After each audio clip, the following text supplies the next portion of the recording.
Vamos à palavra de Deus, irmãos. Atos dos Apóstolos, capítulo 16. Eu quero ler do versículo 6 até o 10. Atos 16, do 6 ao 10. Então, Atos 16, versículos 6 a 10. E passando pela Frígia e pela província da Galácia, foram impedidos pelo Espírito Santo de anunciar a palavra de Deus na Ásia. E quando chegaram a Mísia, intentaram ir para a Bitínia, mas o Espírito de Jesus não lhe permitiu. E tendo então passado por Mísia, desceram a Troade. E Paulo teve de noite uma visão, em que apresentava-se diante dele um varão macedônio, e lhe rogava dizendo: passa a Macedônia, e ajuda-nos. E logo depois dessa visão, procuramos partir para a Macedônia, concluindo que o Senhor nos chamava para lhes anunciar o Evangelho. Amém e amém. Queridos irmãos, tem pessoas que têm o cartão bancário, o cartão de débito, o cartão de crédito bloqueados. Tem outras pessoas que têm o telefone bloqueado. Quando vai fazer uma ligação, não consegue, porque o telefone está bloqueado. Hoje, nas redes sociais, muitas pessoas podem bloquear aqueles contatos indigestos, personas não gratas, aqueles que nós não queremos contato. Então, tem muita gente nas redes sociais que está bloqueada. Nós também temos pessoas com o ministério bloqueado, pessoas que não avançam, que não progridem. Nós temos muitas pessoas que estão com a vida familiar bloqueada, outras estão com a vida financeira bloqueada, outros estão com a vida social, relacional bloqueada. Ou seja, muita gente pode ter em determinados momentos bloqueios, pode ter em determinados momentos dificuldades para avançar, para deslanchar, para crescer, para se amplificar. São vidas bloqueadas, são ministérios bloqueados, são vocações cerceadas. E nós estamos aqui diante de um texto que o apóstolo São Paulo está com o seu projeto missionário em stand-by. Ele está com o seu projeto missionário estacionado. Ele está com a sua vocação bloqueada. E quando nós estamos, de alguma forma, sendo impedidos de avançar, sendo impedidos de progredir, sendo impedidos de alavancar, sendo impedidos de crescer, nós precisamos fazer uma reflexão. Qual é a reflexão? O que é que está nos bloqueando? O que é que está nos limitando? O que é que está nos tolhindo? O que é que está nos cerceando? Por que patinamos no mesmo lugar? Por que estamos estancados? Por que estamos limitados? Por que estamos numa redoma? Por que estamos num claustro? Ou seja, por que a gente não cresce? Por que a gente não avança? Por que não desenvolve? Por que não expande? Por que não maximiza?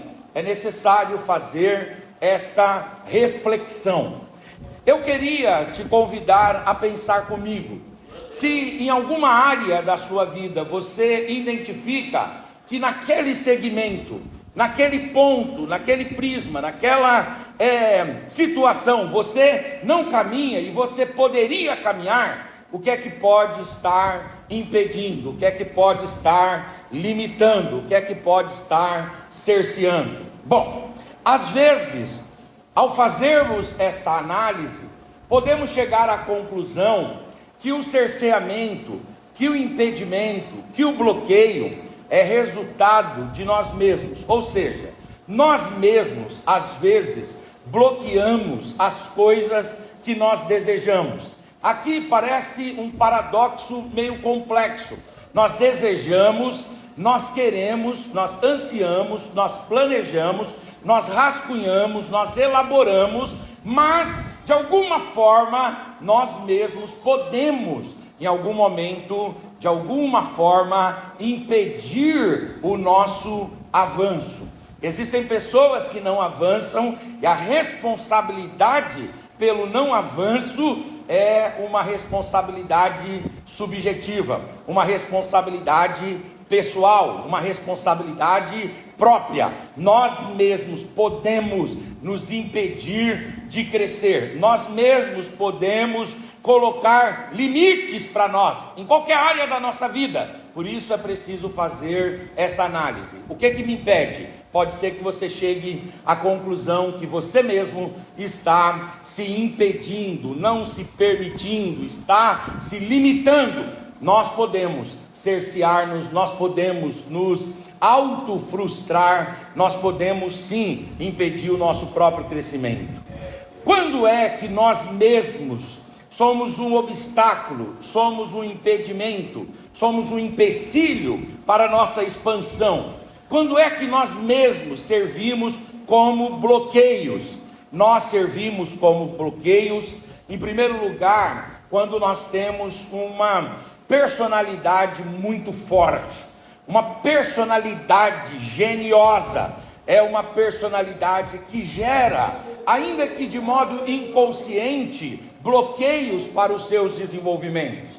E eu estou falando aqui que talvez você esteja bloqueado por causa desta sua genialidade. E não é uma genialidade porque você é um Einstein, você é uma pessoa assim extremamente criativa, mas é por causa da sua personalidade muito forte, uma personalidade muito acentuada, uma personalidade que não se dobra, uma personalidade que tem pouca maleabilidade, pouco jogo de cintura, pouco traquejo. Geralmente pessoas, uma personalidade muito assertiva, são pessoas que acabam aqui ou acolá recebendo bloqueios, impedimentos, cerceamentos e não conseguem deslanchar. Mas você não está sozinho. Paulo aqui, ele está bloqueado. Por quê? Porque Paulo, ele é genioso. Paulo, ele não é flor que se cheire. Paulo, ele é difícil de lidar. Eu não sei se ele fosse pastor dessa igreja, se essa igreja estaria tão cheia assim. Eu não sei se os irmãos estariam com um sorriso nos lábios como estão, porque Paulo não era fácil de ser tragado. Paulo era como uma comida, um alimento amargo. Era difícil engolir Paulo. Por exemplo, eu separei aqui quando Paulo, no capítulo 15 de Atos, ele rompe com o Barnabé. E quem era o Barnabé? O Barnabé era o mentor de Paulo. Barnabé era o professor de Paulo. Barnabé era o mestre de Paulo. Barnabé era o indivíduo para o qual Paulo deveria ser grato em todo o tempo. Mas a geniosidade de Paulo impedia ceder, impedia baixar a crista, impedia baixar a cabeça. Ele era, como diz minha mãe, queixo duro. Um indivíduo queixo duro, ele é difícil e ele acaba arrumando confusão, ele acaba arrumando indisposições, e aí ele, na defesa da sua personalidade, acaba às vezes tendo limitações. Deus quer temperar esta personalidade sua, para que aqueles caminhos que Deus tem para você sejam abertos em nome de Jesus. É interessante, queridos irmãos, que Paulo, ele era um indivíduo de opinião forte, ele era um indivíduo de opinião marcante, ele era um indivíduo que enfrentava mesmo.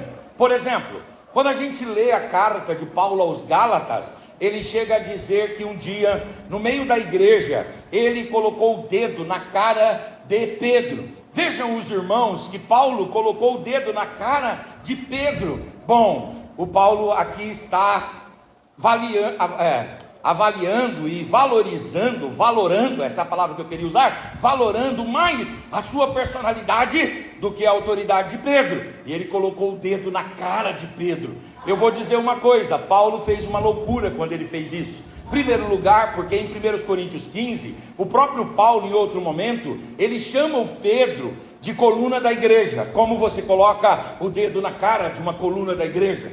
Aliás, o próprio Pedro, na sua epístola, ele era um indivíduo que não tinha nada contra Paulo, pelo contrário, ele dizia: irmãos, orem por Paulo e leiam Paulo. Por quê? Porque muita gente distorce o que ele fala, mas ele é um servo de Deus, ele é um santo homem de Deus.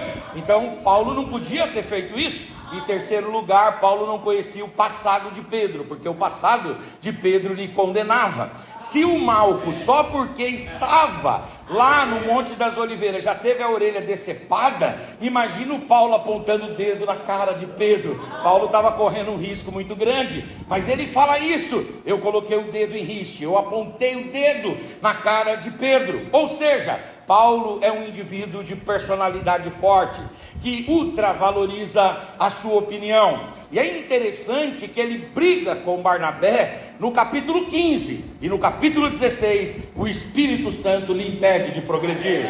Quando você é um indivíduo briguento, quando você é um indivíduo que ultravaloriza a sua opinião, a sua personalidade, o seu jeito, os caminhos são bloqueados para você. Mas Deus, com a sua graça, com a sua misericórdia e pelo poder da sua poderosa palavra, Deus vai equilibrar você. Em nome de Jesus, Deus vai dar para você capacidade de lidar com situações diferentes. Agora, pode ser que você chegue à conclusão que a sua vida está bloqueada por causa do seu temperamento. Eu já falei aqui de Gálatas capítulo 2, versículo 11, quando Paulo diz que repreendeu Pedro na cara. Olha o que diz Gálatas 2,11: chegando Pedro a Antioquia, eu lhe resisti na cara, porque ele naquele momento era irrepreensível. Mesmo que a minha mãe fosse irrepreensível em algum momento, eu nunca poderia enfrentá-la. Ainda que o meu pastor em algum momento erre, eu nunca posso enfrentá-lo. Eu tenho que saber a hora certa, o momento certo de dialogar. Mas Paulo não. Paulo é um indivíduo temperamental, um indivíduo de difícil personalidade, e um indivíduo de temperamento muito agitado, acalorado, e por causa disso ele é cerceado. É interessante quando Paulo escreve aos irmãos de Corinto, lá em 2 Coríntios, capítulo 12, versículos 7 e 8, Paulo ele vai falar que ele recebeu um espinho na carne. E por que ele recebe o espinho na carne? Ele justifica. Ele, para além da discussão de qual é o espinho na carne de Paulo, isso não vem aqui ao nosso tempo agora, mas o que Paulo diz é: eu sei porque eu recebi o espinho na carne. E ele diz por que ele recebeu o espinho na carne. Vejam aí, 2 Coríntios 12, 7 e 8: e para que eu não me exaltasse pelas excelências das revelações, foi-me dado um espinho na carne, a saber, um mensageiro de Satanás, para me esbofetear, a fim de eu não me exaltar, acerca do qual 3 vezes orei ao Senhor, para que se desviasse de mim, mas 3 vezes o Senhor falou: a minha graça, Paulo, a minha graça te basta. Você, Paulo, tem uma tendência à arrogância, você tem uma tendência ao empavoramento, você tem uma tendência à supremacia, você tem uma tendência a se tornar esguio, você tem uma tendência a se achar que está por cima de tudo e de todos. Então eu preciso controlar você, Paulo, preciso controlar você. Tem vezes que Deus coloca situações limitantes na nossa vida por causa do nosso temperamento. O nosso temperamento motiva Deus a nos controlar. Tem um autor americano chamado Tim LaHaye. O Tim LaHaye, ele lançou um livro chamado Temperamentos Controlados pelo Espírito Santo. E nesse livro ele fala que Deus vai trabalhando com as pessoas a partir do temperamento dessas pessoas. E às vezes, quando a gente quer deixar o nosso temperamento aflorar muito, Deus logo coloca um impedimento, Deus logo coloca um empecilho, porque o alvo de Deus é que cheguemos às mansões celestiais. Deus não vai deixar o seu temperamento te tirar do céu. Deus não vai deixar o teu temperamento te tirar das mansões celestiais. Salomão, em Provérbios capítulo 16, versículo 32, ele vai dizer que melhor é o que governa o seu espírito do que aquele que toma 10 cidades. Nós temos muita gente belicosa, muita gente beligerante, muita gente que parece um guerrilheiro, está sempre alerta, responde abruptamente a tudo e a todos. Deus quer colocar tempero nesse temperamento seu e nessa personalidade. Deus quer colocar equilíbrio, Deus quer colocar docilidade, amabilidade, afetuosidade, generosidade, graça. Que Deus, em nome de Jesus, nos controle pelo seu Espírito e pela sua palavra. Pode ser também que no campo ainda da pessoalidade, pode ser que seja por causa das limitações pessoais, limitações físicas, limitações de estudos, limitações de sabedoria, limitações etárias, limitações por conta de motivações corretas. Pode ser também que o Senhor esteja nos impedindo para que a gente não possa propagar o mal que está em nós, até que a gente esteja livre daquelas dificuldades que temos de forma pessoal. O Senhor nos segura, o Senhor nos aprisiona, o Senhor vai nos limitando. Mas fique em paz, quando você estiver preparado, Deus vai te projetar. Quando você estiver pronto, Deus vai levar você para onde você tiver que ir. Agora, pode ser que a gente chegue à conclusão que a causa do nosso bloqueio, a causa do nosso impedimento não seja nós mesmos. A causa pode ser Satanás, porque Satanás, ele também impede o nosso progresso, ele também trabalha para impedir a nossa projeção. Eu queria mostrar para os irmãos 1 Tessalonicenses, capítulo de número 2, versículos 17 e 18, quando Paulo fala que tentou visitar os irmãos de Tessalônica, mas ele diz que ele foi impedido por Satanás. Olha o que diz 1 Tessalonicenses 2, 17: nós, porém, irmãos, sendo privados de vós por um tempo, de vista, mas não do coração, tanto mais procuramos com grande vontade e zelo ver o vosso rosto, pelo bem que fizeram a nós. Uma vez e outra vez eu tentei ir ter convosco, pelo menos eu, Paulo, tentei ir ter convosco, mas Satanás me impediu. Quer dizer, Paulo diz: eu tentei uma e outra vez, eu tentei 2 vezes ir ter com vocês, eu tentei em grupo e depois eu tentei ir individualmente, mas em todas essas situações o diabo impediu de eu estar com vocês. Interessante que em 1 Crônicas, capítulo 21, versículo 1, Satanás coloca um desejo no coração de Davi. E qual é o desejo que Satanás coloca no coração de Davi? O desejo de contar o povo. Contar o povo é um desejo normal, habitual. Nós temos o recenseamento, o IBGE, o Instituto Brasileiro de Pesquisa, de Geografia e Estatística, e esse instituto conta o povo brasileiro. Isso é normal, contar as pessoas que nós temos na família, contar quem tem na igreja, os departamentos, tudo bem. Agora o problema é a motivação que Davi tinha. Satanás colocou no coração de Davi o desejo de contar o povo de Judá e de Israel. Para quê? Para que ele se envaidecesse, para que ele se ensoberbecesse, para que ele dissesse assim: as coisas estão crescendo a partir do meu reinado, a partir da minha gestão. Aqui o diabo está colocando uma pedra de tropeço para Davi. Aqui o diabo está colocando um freio, uma mordaça, um limite em Davi. Olha o que diz: então Satanás se levantou contra Israel. Ele se levantou contra Israel e incitou a Davi a enumerar o povo de Israel.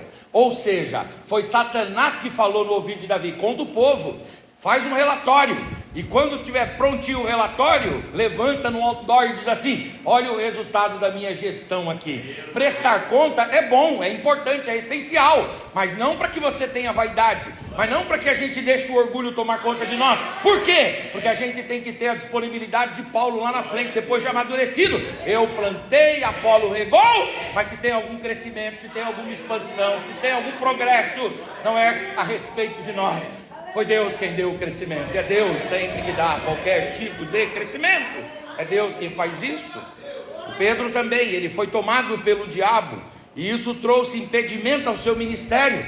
Em Marcos capítulo de número 8, versículos 32 e 33, o Senhor Jesus teve que expulsar os demônios de Pedro. Olha o texto, e dizia abertamente essas palavras: e Pedro tomou uma parte e começou a repreender Jesus. Veja que Pedro começou a repreender Jesus, mas Jesus, virando-se e olhando para os seus discípulos, repreendeu a Pedro de volta, dizendo: retira-te de mim, Satanás, porque não compreendes as coisas que não são de Deus, mas você só compreende as coisas dos homens.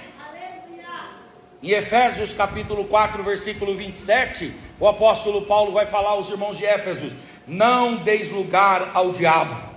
Não ignorem esta verdade. O diabo pode colocar limites, o diabo pode nos colocar em situações que impedem o nosso avanço, o nosso crescimento, a nossa expansão. Mas se você identificar que são as hostes infernais da maldade que estão conspirando contra você e estão colocando bloqueios na sua caminhada, seja em qual área for, Deus já te deu autoridade. Levanta essa mão, levanta essa voz, e em nome de Jesus repreende, para que os caminhos sejam abertos em nome do Senhor Jesus. Agora, pode ser que você esteja bloqueado não por causa de você ou por causa dos demônios. Pode ser que você esteja bloqueado, em terceiro lugar, por causa dos homens. Diga comigo: homem impede o crescimento de homem. Homem impede o crescimento de homem. É necessário haver em todos nós essa maturidade, é necessário haver esse equilíbrio, mas as pessoas impedem o crescimento umas das outras. Elas colocam limites em nós, elas colocam cerceamentos em nós, elas colocam pedra no nosso caminho, elas armam armadilhas terríveis e ardilosas contra nós.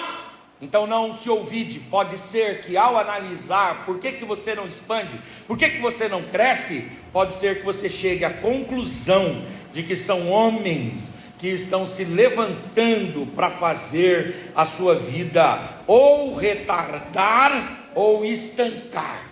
Eu quero citar alguns exemplos aqui. O primeiro deles é o que está em Neemias, capítulo de número 4. Em Neemias 4, Neemias está numa grande obra. Qual é a obra de Neemias? Devolver o povo de Judá, da Pérsia para Judá, reconstruir a cidade, reestruturar o muro. É isso que o Neemias quer fazer. Esse é o objetivo, é o plano, é o ideal dele. E ele está lá, trazendo o povo, edificando a cidade, edificando os muros. E quando ele está ali trabalhando, se levantam lá dois indivíduos, Sambalate, Tobias, e um outro indivíduo que é mais anônimo, chamado Gezer, e alguns representantes dos árabes. E esses homens fazem uma reunião com o nosso nome. Deus nos livre dessas reuniões com os nossos nomes, onde elas estejam acontecendo. Amordace, Pai, em nome de Jesus, aqueles que se reúnem com os nossos nomes. Só para coisa boa podem se reunir, em nome de Jesus. Aí fizeram um projeto. Qual era o projeto? Vamos mandar uma carta para o rei da Pérsia para que nós mintamos ao rei da Pérsia, e o rei da Pérsia devolva, dizendo para o Neemias não construir mais. E aí qual foi a carta que eles mandaram? Neemias está se rebelando, está na verdade construindo aqui um mini império, e logo ele vai se levantar contra você.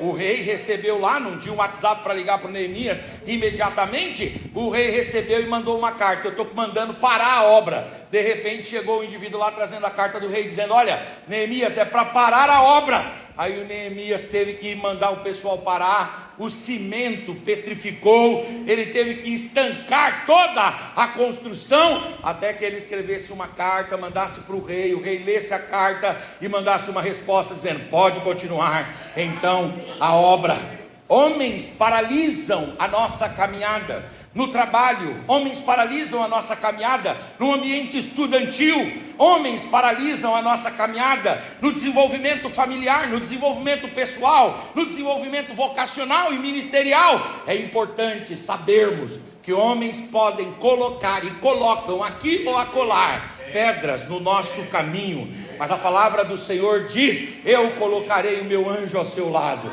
para que você não tropece em pedra alguma. Deus vai mandar um anjo à sua frente, de uma forma ou de outra, Deus vai tirar esse impedimento, esse empecilho, para que você deslanche, para que você desenvolva. Em Números 17, nós temos ali, das tribos de Israel, as tribos queriam impedir o ministério de Arão. Deus teve que fazer um milagre ali. Os irmãos sabem muito bem. Deus chamou através de Moisés o Arão e todas as tribos, e disse: as tribos rejeitam Arão, e as tribos estão colocando impedimento no exercício vocacional dos levitas. Estão dizendo que não é para a tribo de Levi, não é para Arão, porque o Arão, ele era irmão do Moisés. Então pensaram que tinha ocorrido ali um apadrinhamento, tinha ocorrido ali um nepotismo, tinha ocorrido ali um beneficiamento. O Moisés beneficiou o irmão, mas na verdade o Moisés colocou o irmão porque Deus mandou. O Moisés foi até relutante contra isso, mas Deus falou: é ele, você aponta para ele e é ele.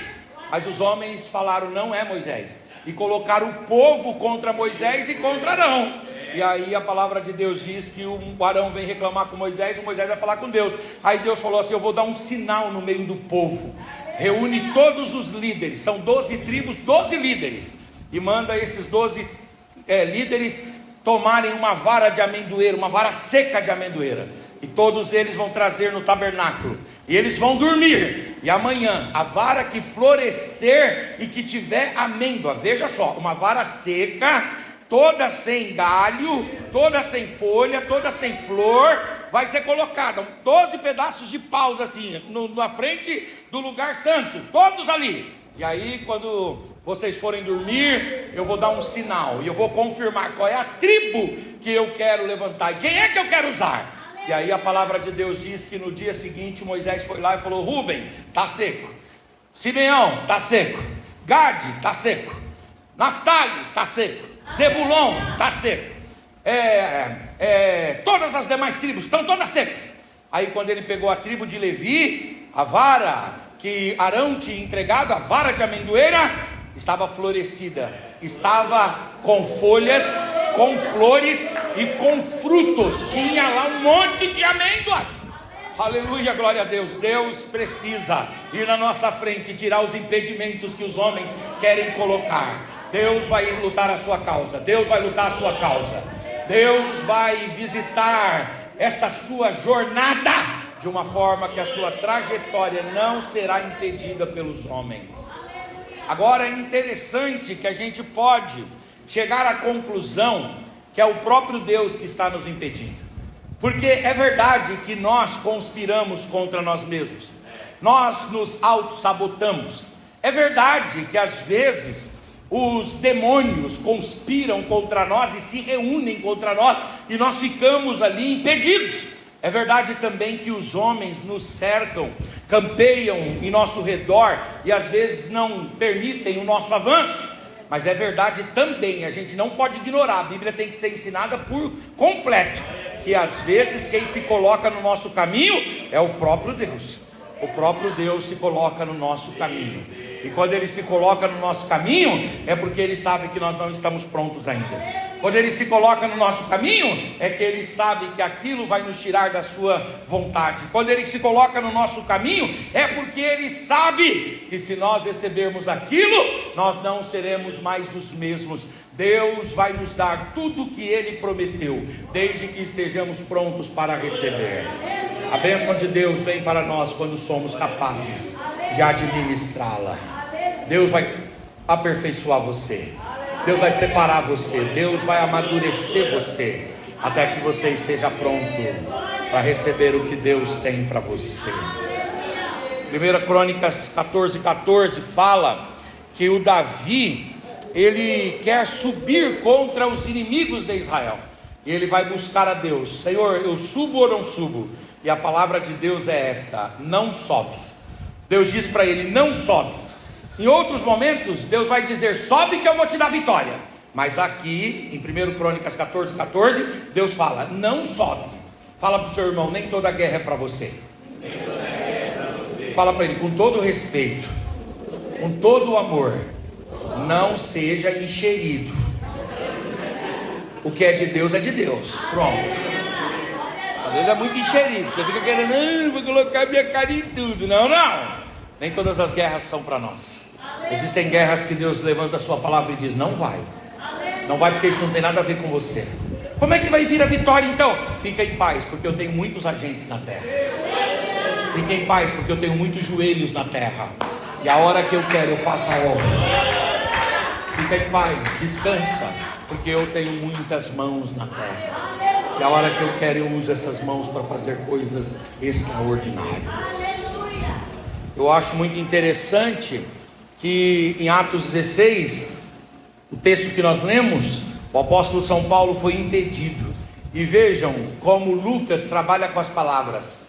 No versículo de número 6, ele fala que Paulo foi impedido de entrar na Bitínia. Ele foi impedido no primeiro momento pelo Espírito Santo, e depois ele foi impedido pelo Espírito de Jesus. É a Trindade tentando dizer: Paulo, esse não é o seu caminho. Eu já mandei aqui o Espírito, eu mesmo vim, daqui a pouco vem o Pai aí, meu amigão, vai devagar. Nem todas as guerras são para você. Tem coisas na sua família que não é você que vai resolver, é Deus que vai resolver. Então o seu papel é orar, o seu papel é clamar, o seu papel é entregar nas mãos de Deus. Tem coisas lá na sua empresa que não é você tem que fazer a sua parte, mas você também tem que entender que tem batalhas que nós não devemos colocar as nossas mãos e não devemos dirigir as nossas palavras. É Deus quem vai fazer, é Deus quem vai trabalhar, é Deus quem vai se mover, é Deus. Eu quero deixar essa palavra: Deus vai desbloquear o seu caminho. Oh glória, oh glória, oh glória, oh glória, oh glória, oh glória, oh glória, oh glória. Quando nós estamos com a vida bloqueada, para nós concluirmos, o que devemos fazer? Primeiro, nós devemos refletir qual é a causa dos nossos impedimentos. Analise qual é a área da sua vida que está impedida, e depois faça uma reflexão. Paulo fala para a gente fazer uma anamnese, um diálogo interno, fazendo uma reflexão entre o que é que está nos impedindo. Se você chegar à conclusão que o problema é você, abra o seu coração para mudanças. Se você mudar, a sua situação muda. Se você se deixar transformar, a sua situação se transformará também. Quem quer mudar aqui? Oh glória, oh glória, oh glória. Jesus, ele fala que não se põe vinho novo em odre velho. Antes de você colocar vinho novo, você precisa transformar o odre. E não se coloca remendo novo em calça velha. É preciso mudar a roupa, é preciso mudar o coração, é preciso mudar a mente, é preciso ter uma metamorfose, é preciso ter uma metanoia, é preciso ter uma mudança. Eu quero mudança. Eu quero que o Senhor, no ano de 2026, faça algo novo na minha vida, no meu ministério, na minha vocação, na minha chamada. Oh glória, oh glória, oh glória. A gente precisa deixar-se transformar pela palavra de Deus. Nós, irmãos, estávamos aqui em Barueri com o nosso pastor Paulo Lucas, e ele descansou no Senhor.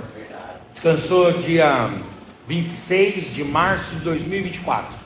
E o pastor Paulo Lucas foi o único pastor no meu ministério, esteve com a gente aqui em Barueri 5 anos e meio, que falou comigo. Ele falou isso para mim várias vezes: quando eu tiver a oportunidade, eu vou indicar você para dirigir um campo, vou indicar você para dirigir um setor. Foi o único que falou isso para mim. E ele até um dia me fez uma provocação muito séria. Ele disse: Henrique, se eu te indicar, você vai e você abandona a sua profissão? Eu sou advogado, os irmãos aqui sabem disso. Eu disse assim: olha, se Deus me chamar para isso, realmente eu vou. Aí ele disse: deixa estar, Mas aí ele descansou no Senhor. Quando ele descansou no Senhor, eu fiquei muito triste, muito mal, muito amargurado, muito angustiado. Isso foi dia 26 de março de 2024. Nós nos sepultamos dia 27, uma quarta-feira. Dia 28, eu fui pregar numa convenção de ministérios lá em São Paulo. O cantor daquele dia era o Oséias de Paula.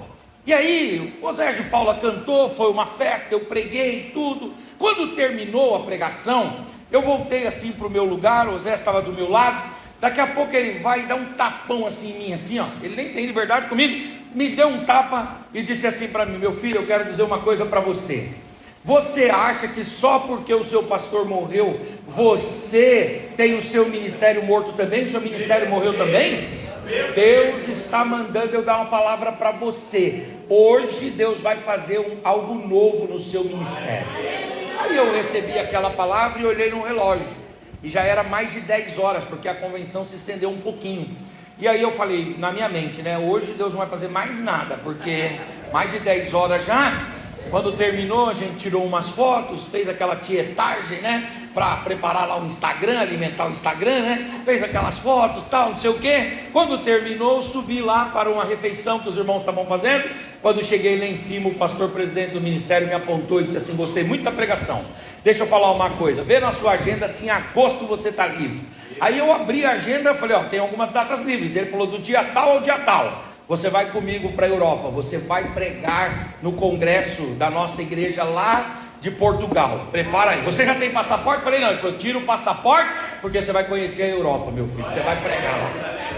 Quando o pastor falou isso, o pastor Oséias deu um salto assim e falou: eu disse para você, rapaz. Eu disse para você, rapaz. Acredita quando Deus falar. Eu disse: oh meu Deus, você tem que se abrir para algo novo. Deus vai fazer algo novo. Deus vai fazer algo extraordinário. Se o problema sou eu, muda-me, Senhor. Se o problema sou eu, transforma-me, Senhor. Provoque as evoluções e as transformações que o Senhor tiver que fazer. E usa-me, Senhor, para a glória do Teu nome. Que eu não seja uma pedra no caminho do meu progresso. Depois disso aí, eu já fui 3 vezes à Europa, hein? A última vez agora, eu fiquei quase 30 dias lá pregando. Agora eu sou praticamente um europeu. Eu não sei nem se você vai aguentar pagar a oferta hoje. Vigia, mas não. Agora eu sou um pregador internacional. Se o problema for Satanás, levante-se com autoridade. Porque Jesus falou: em meu nome expulsarão demônios. Levante-se com autoridade naquela empresa. Você está chegando lá na empresa, você não precisa falar nada para ninguém. Coloca a mão sobre a tua mesa e ora sobre ela. Coloque a mão lá naquele ambiente de trabalho e vai orando, e vai repreendendo, e vai repreendendo, e vai repreendendo, e vai repreendendo. Oh glória, oh glória, oh glória, oh glória, oh glória. Tem a autoridade de Deus sobre você. Tem a autoridade de Deus na sua casa. Tem a autoridade de Deus na sua família. Tem a autoridade de Deus sobre você. A palavra de Deus diz assim: sujeitai-vos, pois, debaixo da potente mão de Deus. Resisti ao diabo, e ele vai fazer o quê? Ele fugirá de vós. Se o problema forem os homens, busque orientação de Deus. Busque conselhos sábios. Um conselho sábio, bem dado e bem aplicado, esse conselho pode tirar você da rota de colisão com muitos homens e deixar o seu caminho livre para o crescimento. Você não precisa ir para o confronto, você não precisa ir para o embate, você não precisa ir lá defender a sua própria causa, não! Você pode com inteligência, com sabedoria, você pode com traquejo, você pode com a habilidade certa, tirar os homens dos seus caminhos, aleluia, e deixar o seu caminho pavimentado para aquilo que Deus tem para você. Fala para o seu irmão: Deus não quer ver você brigando, não. Deus quer ver você agindo com sabedoria, para deixar o seu caminho livre para o crescimento. Sabedoria. Você não precisa ir para todos os confrontos, não precisa ir para todos os embates, você não precisa ir para todos os frontes. Tem gente que é beligerante, ele já fica igual. Eu tive na Espanha pregando em Madrid, eu fui assistir lá uma tourada, e é legal ver a tourada que o indivíduo fica assim. Cuidado, pelo amor de Deus, rapaz. Eu acho lindo como o indivíduo lá, o toureiro, ele maneja o gado. O gado tem 600 quilos, 700 quilos, uma fúria terrível. E ele está ali, e ele não vai. Não, isso aí é coisa de quem não tem, né, como é que fala assim, a estica, né, a arte, a classe, obrigado, essa é a palavra que eu queria usar, a classe. Não precisa perder a classe, não precisa descer do salto. Existem formas de você tangenciar as pessoas e continuar crescendo para a glória do teu nome. Nós conhecemos uma pessoa que casou com um indivíduo. Ele era muito rico, mas ele não queria mudar as coisas na casa dele. E aí ela casou com ele e disse assim para ele: vamos comprar pelo menos um fogão. Aí ele falou assim: que fogão? Eu casei com você e disse para você, não vem querer aqui que eu mude as coisas aqui na minha casa não. Você tem aqui um apartamento, tem um fogão, aquele fogãozinho de 2 bocas que era alimentado por um botijãozinho pequenininho, sabe? Aí falou assim: é assim, pronto. Aí ela foi e disse: está certo. E ela tentava fazer um diálogo, dava conflito, outro diálogo dava conflito. Aí ela, com muita sabedoria, um dia chegou e falou para ele assim: eu sei fazer um bolo maravilhoso. Um bolo, esqueci o nome do bolo lá, mas era um bolo maravilhoso. E aquele bolo vai isso, vai aquilo. E ela começou a descrever. Ela passou umas 2 horas escrevendo o bolo. E depois a gente faz uma calda e coloca e corta aquele bolo, a calda desce. É uma delícia! Aí ele disse: bom, vamos fazer esse negócio. Dinheiro para comprar os ingredientes? Tem. Aí ela: mas não é um problema, não é o dinheiro para comprar os ingredientes, é o forno. Não tem forno. Aí ele falou para ela: bom, o bolo desse é bom mesmo. Ela falou: é maravilhoso.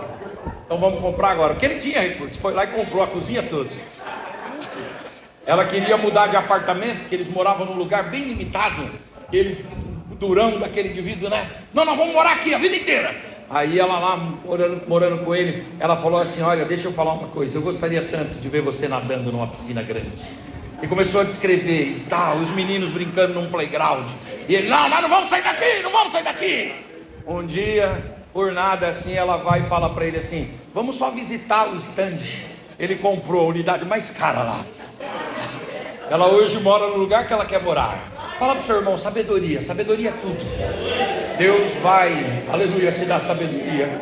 Que Deus te dê jeito, que Deus te dê habilidade, que Deus te dê sabedoria. Sabedoria em nome de Jesus.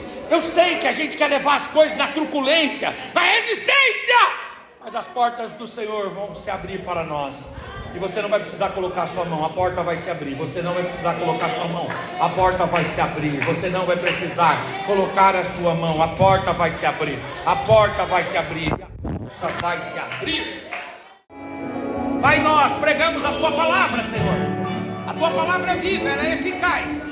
Ela é mais cortante do que qualquer espada de 2 gumes. A Tua palavra vai até a divisão da alma, do espírito, juntas e medulas. E a Tua palavra é apta para discernir as intenções e os pensamentos do coração. Nós pregamos a Tua palavra, Senhor.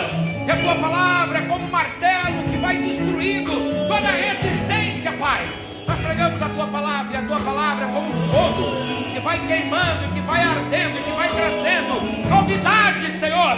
Nós pregamos a Tua palavra, e a Tua palavra é como água em nossos desertos, meu Deus. Ah, Pai, faz, ó Deus, florescer de novo. Faz, ó Deus, florescer de novo. Faz, ó Deus, florescer de novo.